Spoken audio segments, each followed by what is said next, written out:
अपने पैगाम जो बच्चे नेट जानते हैं उस खिंजीर तक भी पहुँचाएँ कि उम्मत मुस्लिमा के अंदर खून सर्द नहीं हुआ। वो सहाबा वाला जज्बा अगरचे वो बढ़िया शाना वाले सन, लेकिन उसवा हसना तो हमें दे गए ना। हाँ जी, हमें दे गए वो सारी बातें। इसलिए उनको ये उसके ईमेल पर, और जो तुर्की का सदर है उसको भी कहे अब धमकी लगा। हाँ जी, धमकी लगा। हुजूर ने, जिब्रील ने कहा था ना, हुजूर आप गुलामों को गए चले, हम बनु कुरैज़ा को ऐसे निचोड़ देंगे जैसे अंडा जो है वो पत्थर पर तोड़ा जाता है, वैसे तोड़ के रख देंगे। चलना इस हालत, धमकी तुम दो। क्यों जी? हाँ जी, धमकी तुम दो। और अगर बाजवा साहब को तक मेरी स्पीकर की आवाज़ पहुंच सकती है, क्योंकि वो बड़े आदमी हैं, वहाँ आवाज़ पहुँचाने के लिए लंबा स्पीकर चाहिए। मेरे पास शायद वो स्पीकर नहीं है। हाँ जी, कमर बाजवे तक जड़ी ये मेरी गल पहुँच सके, क्योंकि शायद वो ऊंची उड़ानों में है। हाँ, लेकिन हशर को होगा ये मालूम कि जीता कौन और हारा कौन। हाँ, शायद तो आप बड़े, चूँकि बड़ी फौज के आप सिपा सालार हैं और आप जो है वो आपके पास बड़ी इस वक्त ताकत है, मौली खादिम तो व्हील चेयर पर है, शायद मेरी आप आवाज़ न सुन सकें। अगर आपके पास सुनने वाले कान हैं तो सुनो सुनो। जब 581 हिजरी में शाम से मिस्र की तरफ काफिला जा रहा था तो बुरनुस सलीबी फौज का जर्नैल वो उस काफिले पर हमला आवर होता है।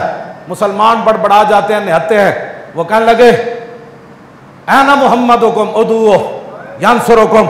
जब वो काफिले वाले बड़बड़ा उठे, कत्ल हो रहे थे, तो वो कहने लगा बुलाओ मोहम्मद को तुम्हारी मदद करे, कहाँ है तुम्हारे नबी। 581 हिजरी में उसने ये बात की। बाजवा साहब, जिस मनसब पर आप हैं उसका तकाजा ये है जो मैं बयान कर रहा हूं।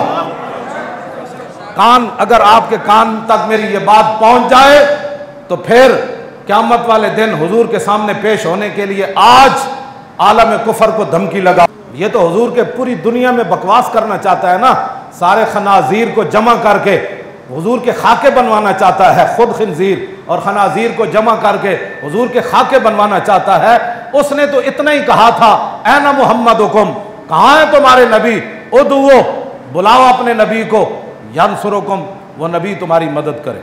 बस इतना जुमला था तो सलाहुद्दीन अय्यूबी अपने आप से बाहर हो गया। बात तो हो गई, खत्म हो गई। 2 साल सलाहुद्दीन अय्यूबी सोया नहीं। बाजवा साहब, जिस जगह आप खड़े हैं वो ये जगह है, ये जगह है कि 2 साल सलाहुद्दीन अय्यूबी सोया नहीं।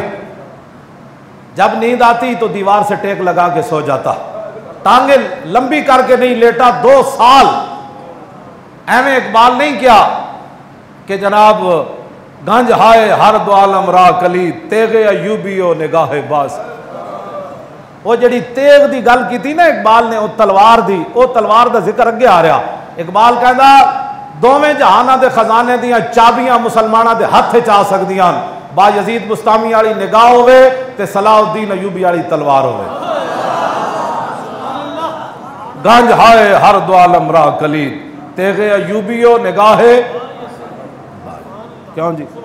और ये मैनू जुमला सलाहुद्दीन अय्यूबी का फिर पढ़ पढ़ के फिर मैनू याद आंदा, जदों मैं हाज़री दी ना सलाहुद्दीन अय्यूबी की कबर उत्ते, ते मैं जदों बाहर निकलन लग्या मैं इंज वेख्या तो सामने दरवाजे उत्ते लिखिया सी ला तहसबू व मात शख्सुन वाहिद बल कद अम्मल आलमीन ममातु, कि यहाँ हाज़री देने वाले ये मत समझना कि सलाहुद्दीन अय्यूबी जिस दिन मरा वो अकेला मरा। जिस दिन सलाहुद्दीन अय्यूबी मरा सारी उम्मत उस दिन मर गई थी। वहाँ लिखा हुआ था सलाहुद्दीन अय्यूबी के कब्र के दरवाजे पर ये बात लिखी। 2 साल के बाद बुरनुस काबू आ गया। क्यों जी? साहब का बाकी जितने जर्नैल थे उनको खैमों में बिठा दिया। सलाहुद्दीन अय्यूबी ने कहा जाओ माफ़ी, जाओ माफ़ी, जाओ माफ़ी, जाओ माफ़ी, जाओ। जब बुरनुस आया तो काम इलैहि बिस्सैफ, ऐन तलवार लेके सलाहुद्दीन अय्यूबी उदे सिर उत्ते खड़ा हो गया। कहने लगा तू क्या सी, क्या ना मुहम्मदुकुम उदू यंसुरुकुम, तूने कहा था नाम अना अनूब और रसूलुल्लाह फिल इंतिसार लिउम्मतिही, फरमा हाँ हाँ मुझे रसूलुल्लाह ने भेजा है।